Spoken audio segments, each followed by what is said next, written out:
We stopped yesterday about the wudu from harming a Muslim, meaning talking bad, doing riba or something, or doing anything haram. We say that he says here for the majority, of course he doesn't take it as breaking wudu.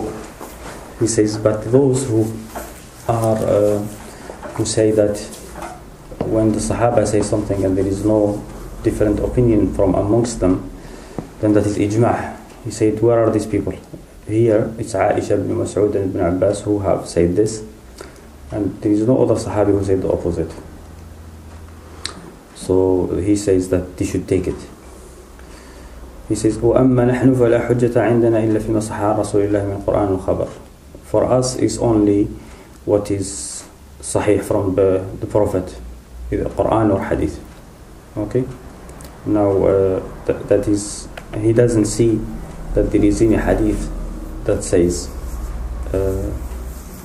that it will break wudu, doing haram or doing riba or something. Doesn't he take Ijma' al-Sahaba?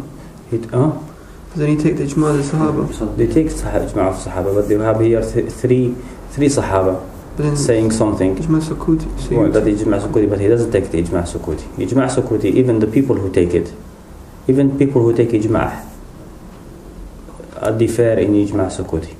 So they take it sometimes, they leave it sometimes?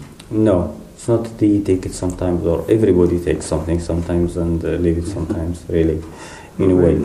But what happens is, the Ijma' Sukuti, those who say Ijma', some of them say we don't take Ijma' Sukuti, we take only Ijma' Haqiqi Qat'i. Ijma' Qat'i meaning that something that we know everybody have said. How can you know that? The Ijma' Sukuti is that some people have said something, and then with conditions. They will take it with conditions.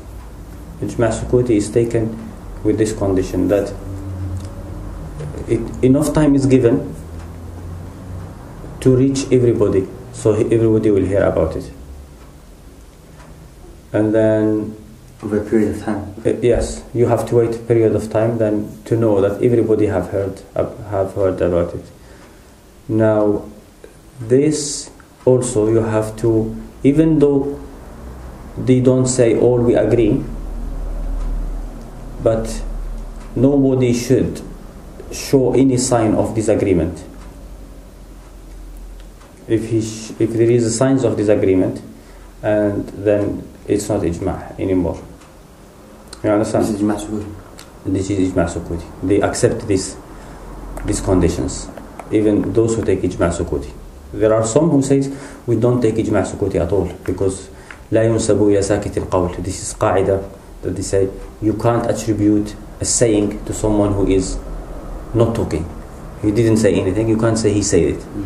You understand? Because Ijma'. Quite fiqhi. Well, this is qaida that it's, of course, if they agree about it, then there will be no problem. اختلاف here. But لا ينسب إلى قول إلى ساكت القول. I mean, to say this qaida is taken by some and not taken by others. But yes, you shouldn't say this person said when he didn't say. Because the definition of ijma' that the Ummah have agreed, how agree on what? How with a sign or just keeping quiet? You understand? And the truth is, how can you know that something has reached everybody? I mean, the majority of ahadith are ahad. The majority of hadith of the Prophet, which is very are ahad from the people. Now, the people will not know what the Prophet have said. The Sahaba, until very recently,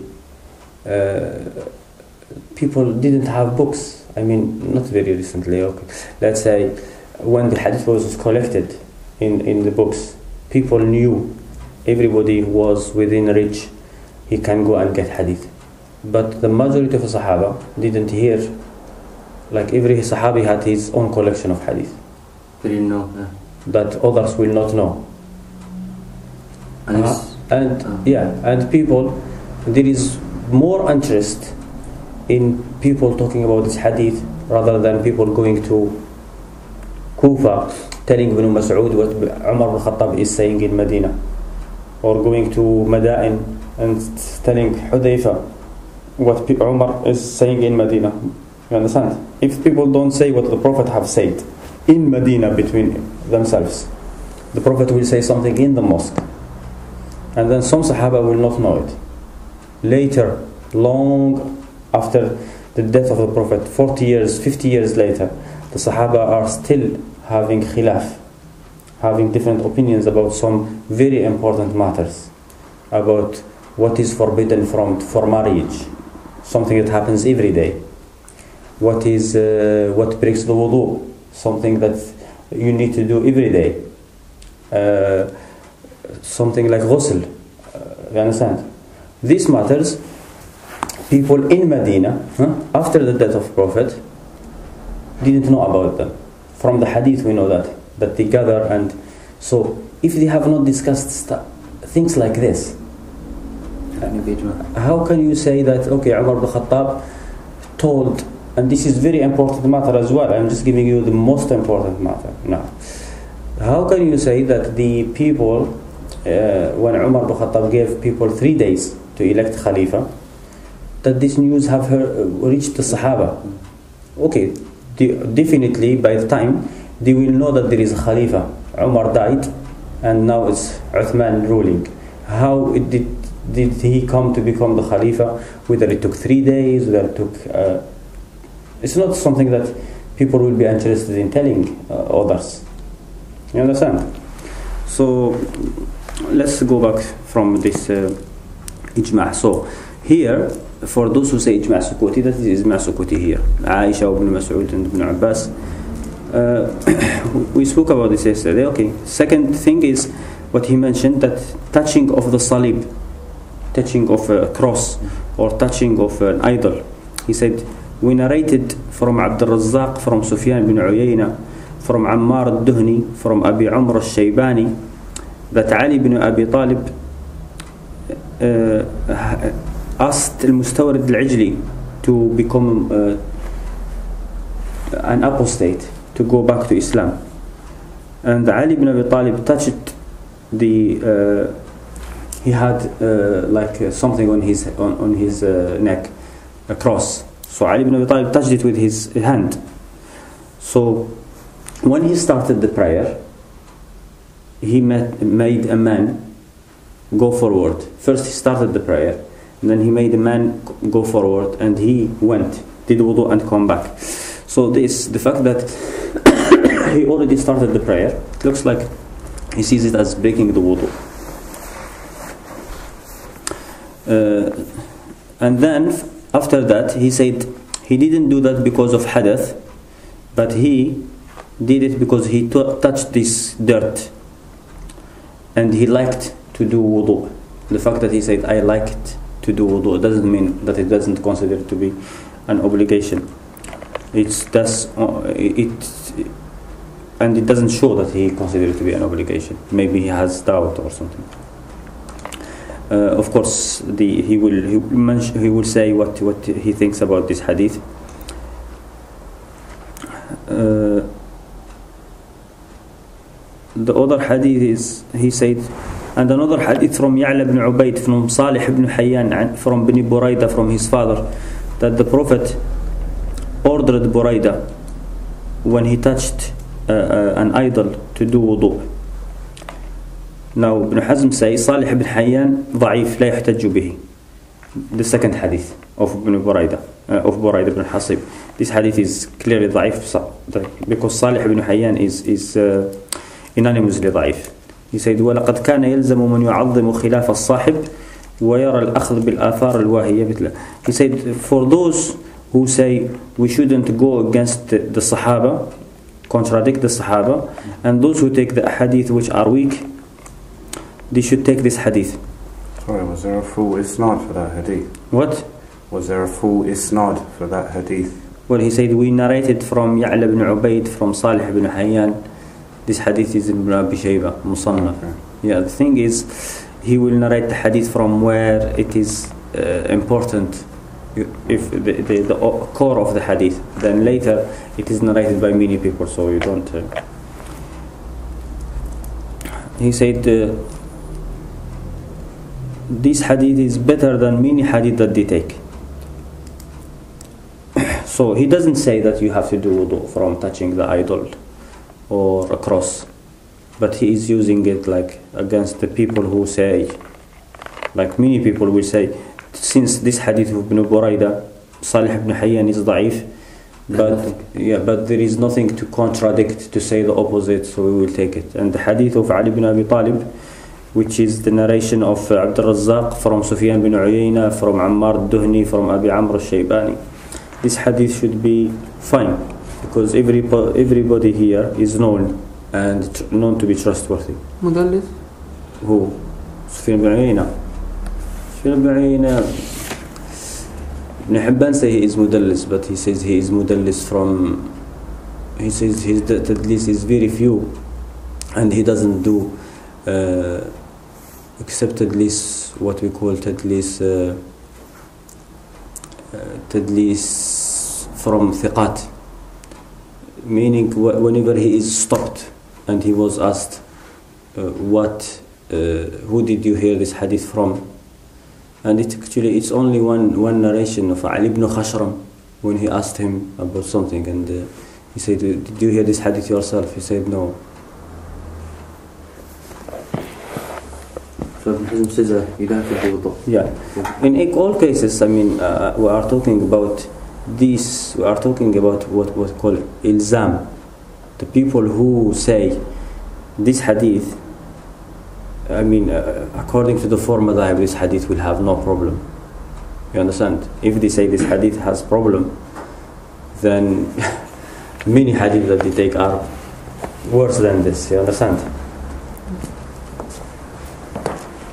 فإن قالوا لعل هذا استحباب, he said if they say this hadith only, we don't take them because probably it is mustahab, it's not an obligation.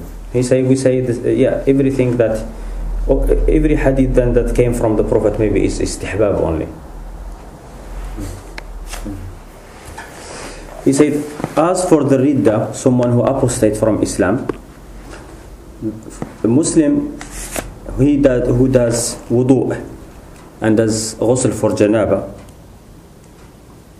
or a woman who did ghusl from menses, then they apostate and then they come back to Islam, and nothing, there is no hadith, they don't break their wudu in between. He said there is no ayah, there is no Quran, there is no sunnah that says or hadith, there is no Quran, there is no hadith sahih or da'if or ijma', and there is no qiyas that ridda is hadith, is something that will apostating. Doesn't Allah say that the kuffar najis? Just, it has nothing to do here. So there is no qiyas to say that ridda is hadith that breaks the wudu. He says, وَهُمْ يُجْمَعُونَ مَعَ, they agree with us that ridda doesn't break the ghusl of janaba. But when someone becomes Muslim, then you have to do ghusl. Yeah, when someone becomes a Muslim, he has to do ghusl. Not when someone is murtad and he becomes Muslim. He is murtad now and he becomes Muslim after 5 minutes. Okay. Yes. You understand? Yeah. You understand why I'm saying this? No. Okay. It's a gap. Why is the person supposed to do ghusl after becoming a Muslim? Because he's in a state of janaba. Because he was in state of janaba, and the ghusl that he has been doing in his life wasn't for the right reason. Okay. Okay? And even if it was for the right reason, it's not accepted at all, because he was a kafir and his actions are not accepted.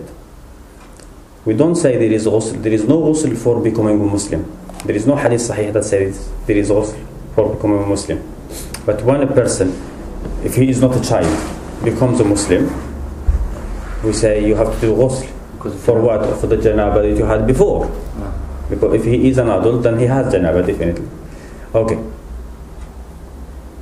So this is understandable. Now this person had ghusl, and he said something that make him a kafir, for example. He said something. He didn't want to become a kafir, but he said something that makes him a kafir. He started insulting the religion because he's angry or something. He became a kafir. And then he changed his mind, and 5 minutes he want to become Muslim again. Now do ghusl for what? In these 5 minutes he had no janaba. So do ghusl for what? You understand? Ghusl is for the janaba. He is saying here, they agree with us that ghusl of janaba and ghusl of hayd, of menses, that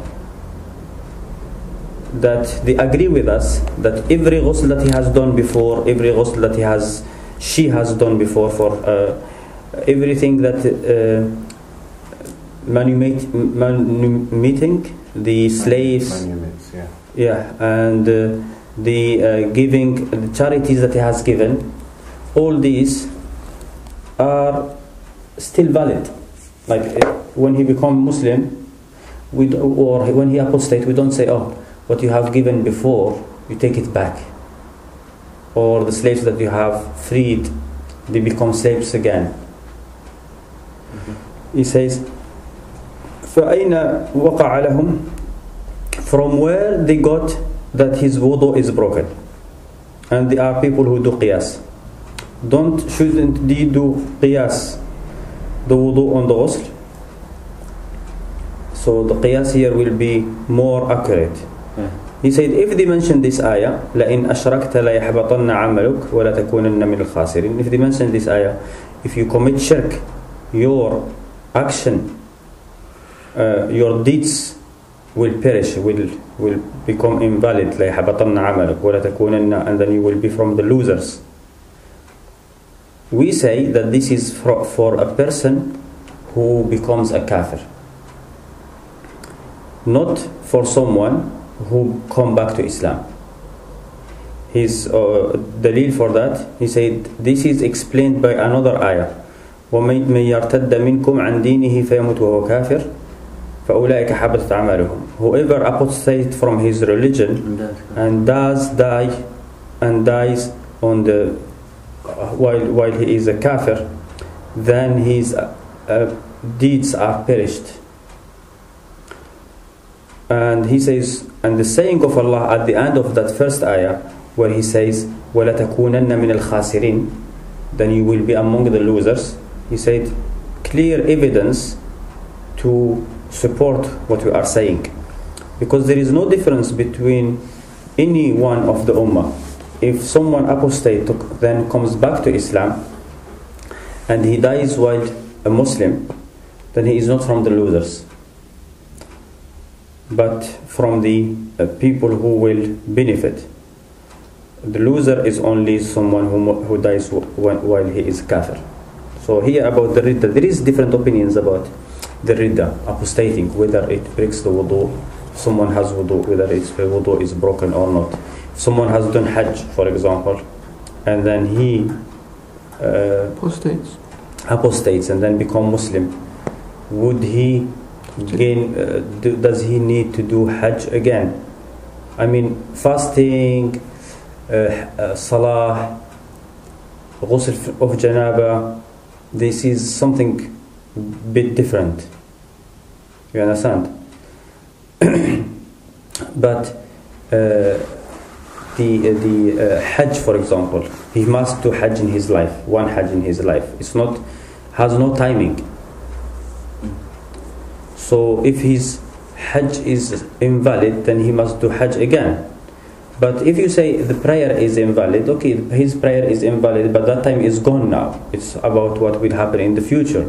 Fasting as well, because the fasting that he has been done, it's not a question. Now we want to know whether he must do it again or not. That's what we are concerned about. I mean, the fasting is gone, the salah is gone, and he will have to do it in the future only. You understand? So this is his argument. Anyone want to ask for what the ayah said, that you are rich?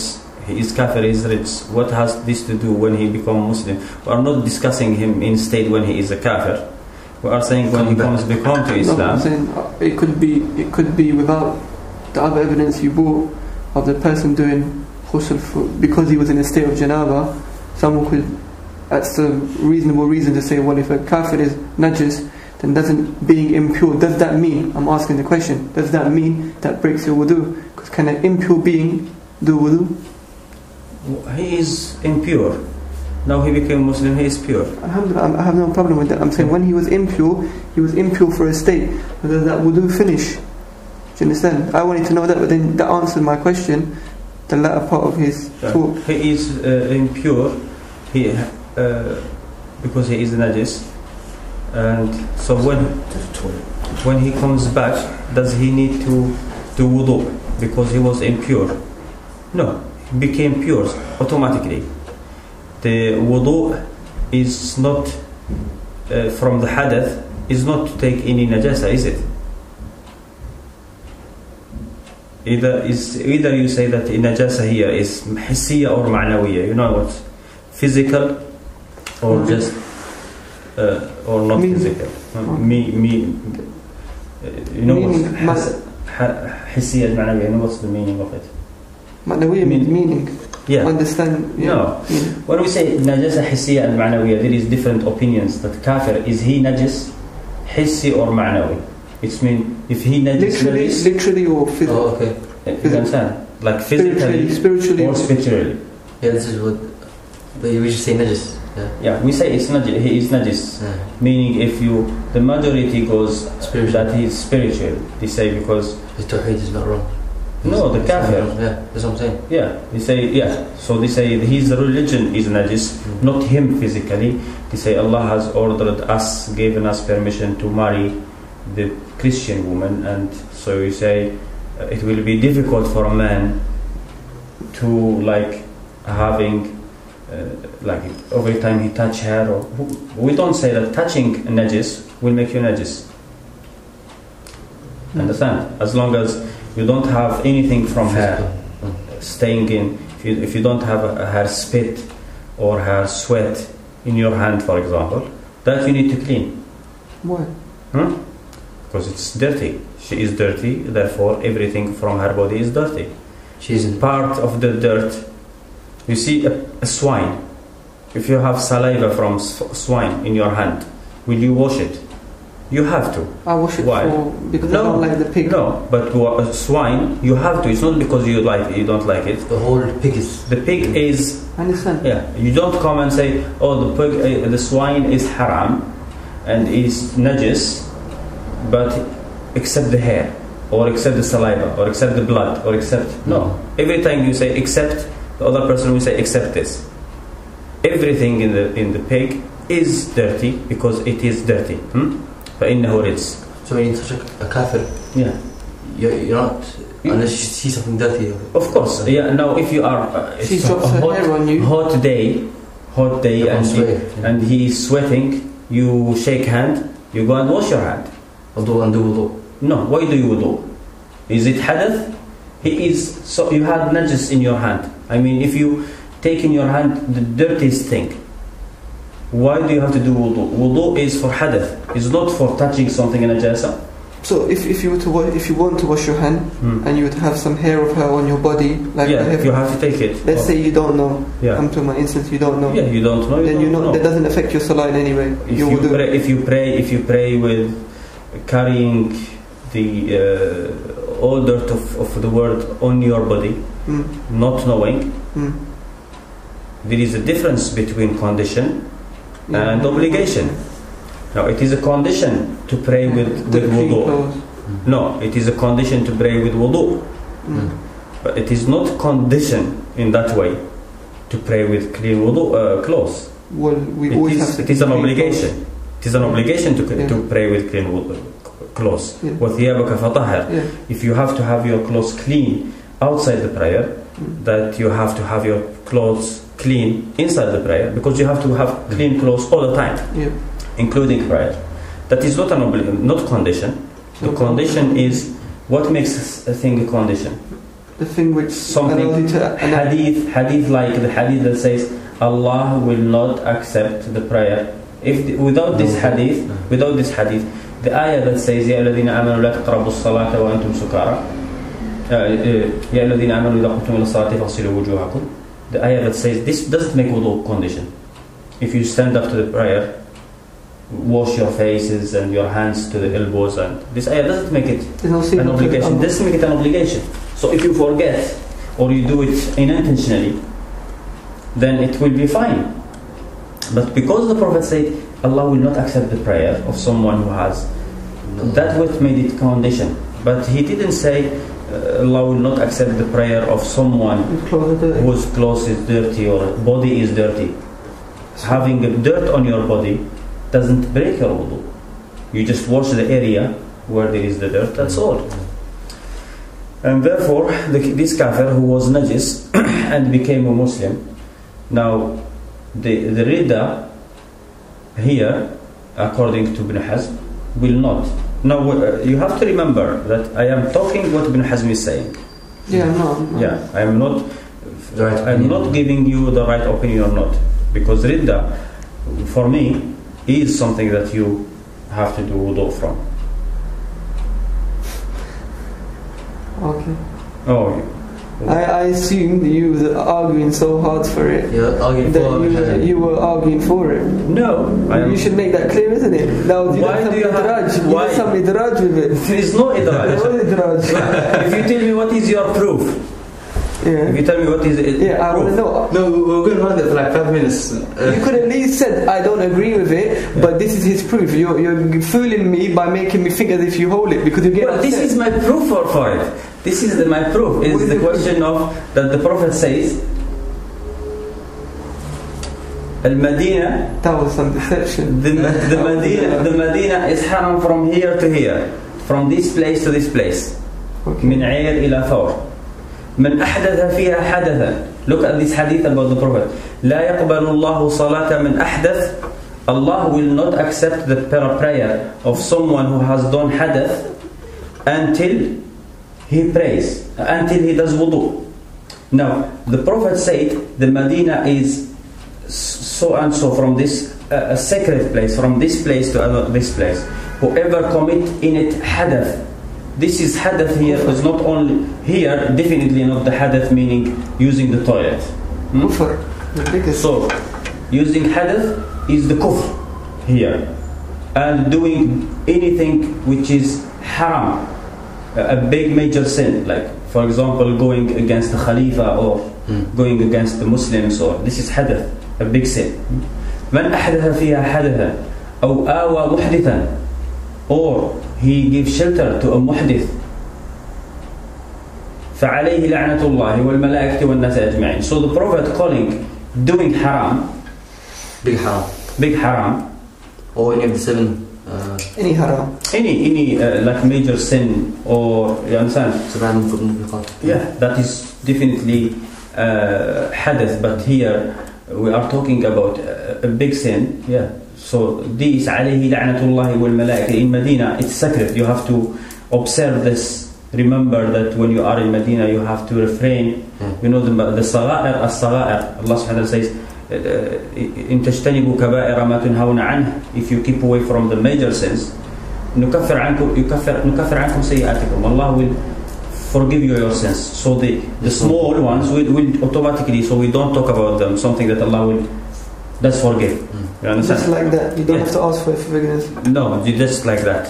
If just by keeping away from the major sins, Allah forgives you the small sins.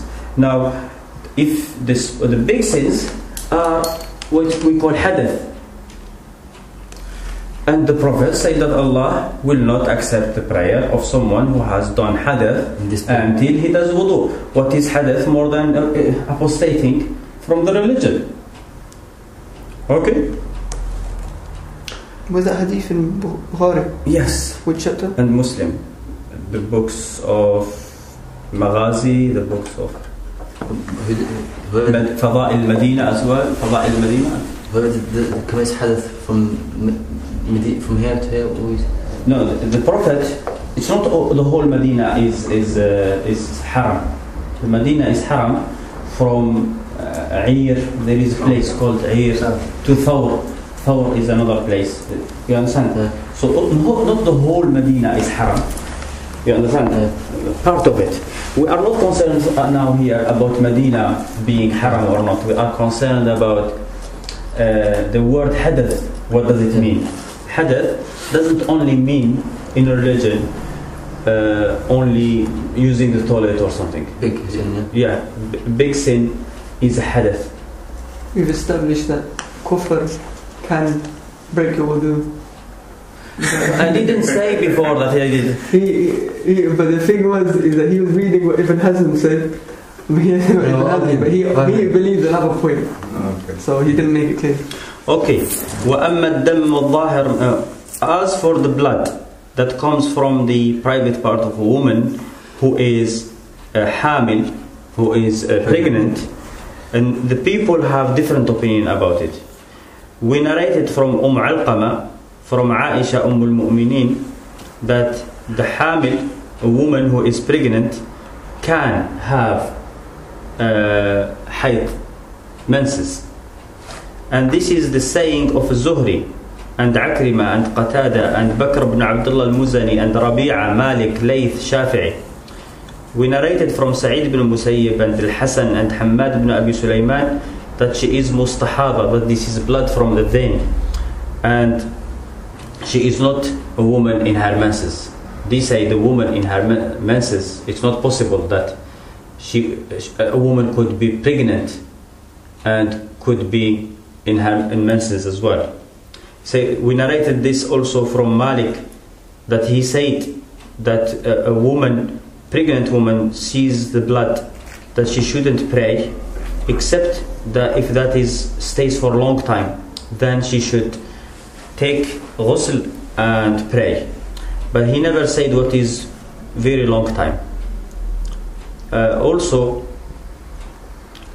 He said at the beginning of the pregnancy is not like the end of the pregnancy, the end of the pregnancy. And he said you have to do ijtihad in this, and there is no timing. He can't give time how long she has to wait. Now people have different opinions whether the pregnant woman can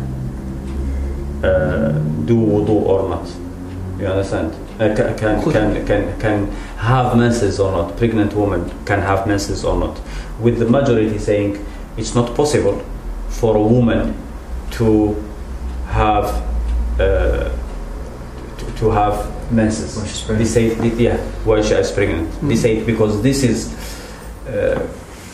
what Allah has made as a sign for a woman. I mean, if you want to get married to a woman who was married before, like slaves, before you can approach a woman or something, you have to wait until she has her menses. So that is the sign. You understand? And from the seeing of people, the majority of people will know that women, when they are pregnant, you can see that women don't have menses, don't have, the blood stops during the pregnancy time. This is something that everybody sees. Very few cases where a woman is pregnant and she says that she has seen the blood. That means this is not normal, and that blood should be considered to be something else, not menses really. This is what there are proofs, but we are not. You say. Sorry. Can you read the Arabic as well? Why? And then just read the Arabic as well. If we read the Arabic and we go, it is. No, it's good. Just read the Arabic and then translate it. Okay. وروينا من طريق عطاء عن عائشة أم المؤمنين أن الحامل وإن رأت الدم فإنها تتوضأ وتصلي. We narrated from عطاء from Aisha that the pregnant woman, even if she sees the blood, she does wudu and pray. And this is the saying of عطاء, وهو قول عطاء والحكم بن عتيبة والنخعي والشعبي وسليمان بن يسار ونافع مولى بن عمر. Now I say these names in Arabic, I will say them in English. And it is the saying of Ata. I don't know how to translate Ata, sorry. والحكم بن عتيبة and النخعي and الشعبي and سليمان بن يسار نافع and مولى بن عمر. And this one of the saying of Zuhri. and it's the saying of Sufyan al-Thawri, Awza'i, Abi Hanifa, Ahmad ibn Hanbal, Abi Thawr, Abi Ubaid, Dawood, and their followers. Abu Muhammad قال أبو محمد صح أن رسول الله نهى عن طلاق الحائض وأمر بالطلاق في حال الحمل.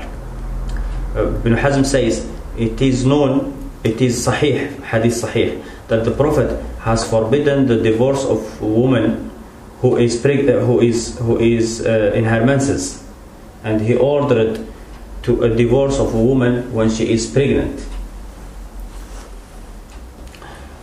So وإذا كانت حائلا فصح أن حال الحائض والحائل غير حال الحامل.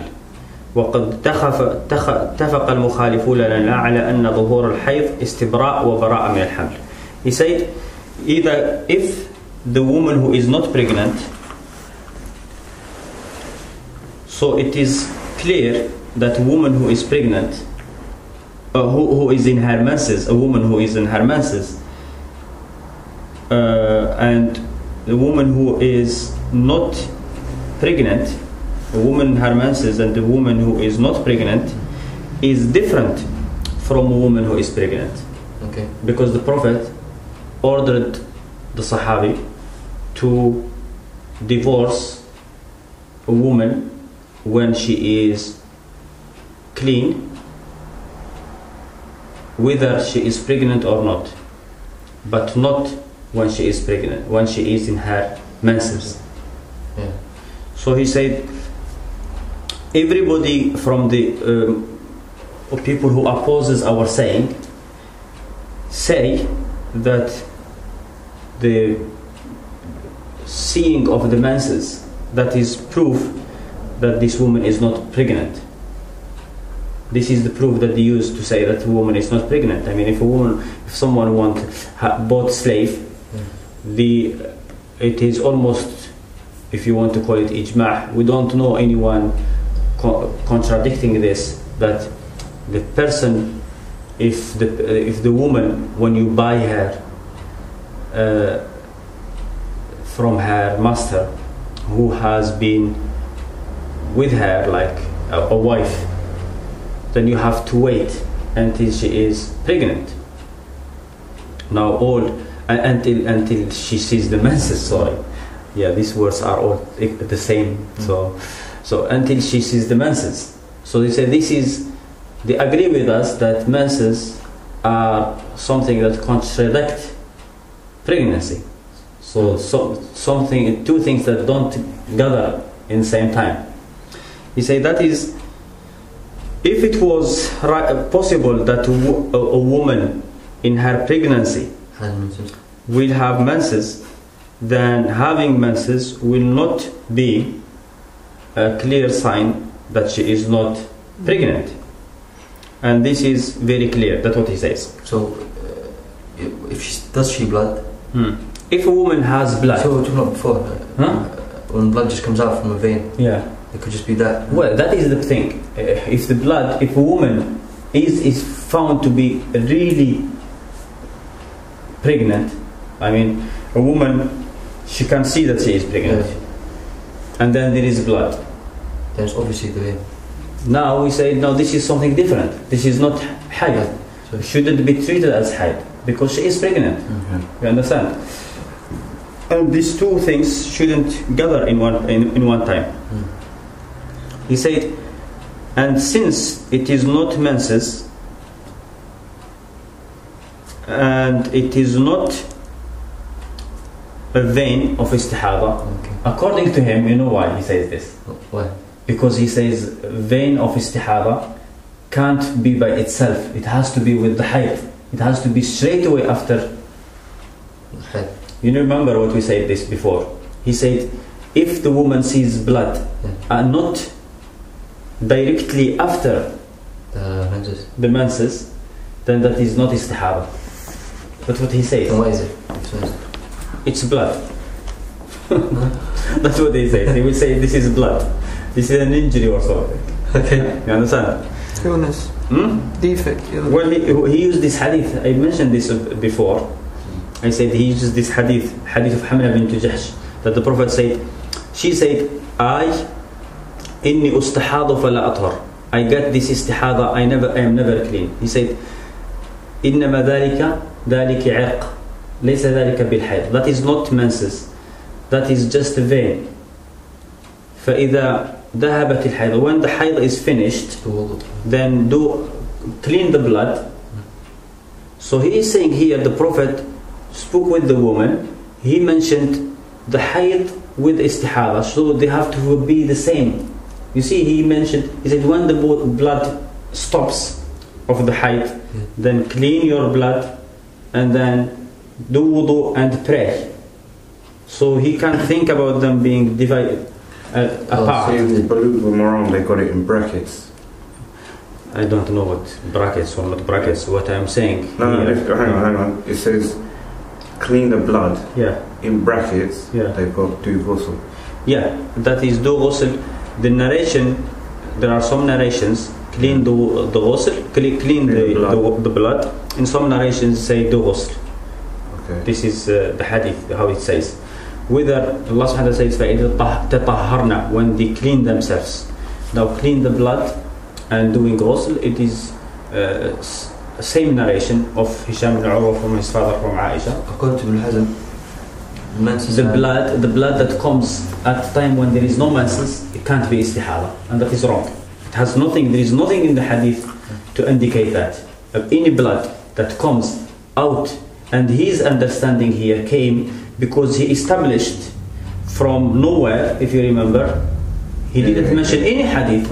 He mentioned no hadith that a woman in her istihada should do wudu, extra wudu for the haid. Yeah, for the istihada, for the blood, meaning that blood you do wudu for the istihada, just normal, like that blood doesn't exist. Yeah, but it says do wudu. Yeah, do wudu for. So Ibn Hazm is saying do wudu. Yeah, Ibn Hazm say do wudu for every prayer. Yeah. Yeah. So when you've got the istihada, do wudu. So you've still got the you do wudu. You do wudu for what? For the istihada. Who says that? He says if when the blood. When you see the blood. He says when the blood stops. He says when the blood of menses stops. Yeah. Then clean the blood. Yeah. Or another narration, do ghusl, and then do wudu and pray. Okay. But Ibn Hazm says for every prayer. So he didn't say for every prayer. You do ghusl and wudu for the haid that finished, for the haid, for the menses, when it finishes, and then carry on praying. Yeah, so all this. Yeah. I don't know if I'm misunderstanding something. You know, Ibn Hazm, is he talking about that the unnatural blood coming from a woman, is possible to come, not necessarily connected to the haid? Is he saying anything about the order of? He is saying that blood, which is not the blood of menses, that blood is istihada. If it comes in the same time with haid, if it is connected to the haid. But if it is not connected, like the haid have stopped, few days later there is blood which is not from the menses, then this blood is just blood. It doesn't break. You don't need to do anything. But what if this blood then continue until the haid, until another menses, and the menses stops and then it continues? Now it is connected to the. What is he going to do here? You understand? And it says do wudu. He will say that is istihada because it started. But at the beginning it was not istihada, and then you understand? That blood is nothing. The Prophet said that is irq, and he ordered her to do wudu. This is the sahih narrations from Aisha. The narrations that says that you should gather to prayers with ghusl, strong enough, or you have to pray to do ghusl for every prayer, or you have to go to do wudu for every prayer. Even this narration here, which is in Bukhari, you have to do wudu for every prayer. That is not the saying of the Prophet. It's the saying of Urwa. We have spoken about this before. So it's mudraj even. It's clear. Then the sub-narrator said the Prophet so and the Prophet said so and so, and Urwa said so and so. Oh, we made a distinction. But in the new Bukhari, you know what they're saying? Oh. They're going, and Urwa added that the Prophet said. Yes, I told you this. Yeah. Okay. No. You haven't understood what it's saying. Urwa added Urwa is saying, and the Prophet said further. Yeah. Okay. That is. If they say this, even if they say this, it will have problem. And Urwa added that the Prophet said. Yeah. You see at the beginning, he said Urwa said, Aisha said, the Prophet said. Yeah. Now if they say and Urwa added further, the Prophet said, yeah. We don't know where he got it from because he never met the Prophet. He takes from Aisha. In Arabic it says that. No, in Arabic. No, it doesn't say. In Arabic, the English translation. That's what they're doing. Arabic, they're playing games. No, they don't play games. This is what they think. No, they're playing games. No, they're playing games, man. Adding Urwa said that the Prophet. Yeah, but this is how they're understanding. Yeah. This is people understanding. It is. Okay. He said if it's not hayd and it's not istihada, then it is not. It doesn't need to be. There is no obligation to do ghusl or wudu because there is no proof for that. He said also the blood of nifas. The blood of nifas. What's that? The blood that comes after when a woman has finished. Postnatal bleeding. You know when a woman gives birth. Now, when a woman at the end, when she is giving like 1 day left or 2 days left, 2 hours left for her birth, and she sees blood, that blood should stop her from praying because that is blood is what we call nifas. Nifas and hayd is one name of one thing. The Prophet treated them anyway as one because Aisha, who had no children, she said she was in her menses, not Aisha only, Aisha Salama, when the Prophet used to refer to the hayd, like he say, the Prophet came to me and say, did you have nifas? So hayd is nifas. So they are the name of the same thing. So you have to treat it as similar as wudu, if it's the same name. So it is an obligation for a woman after that blood, if that she's that blood, but that is at the time of birth or at the time of, for example, a woman is losing a baby or something.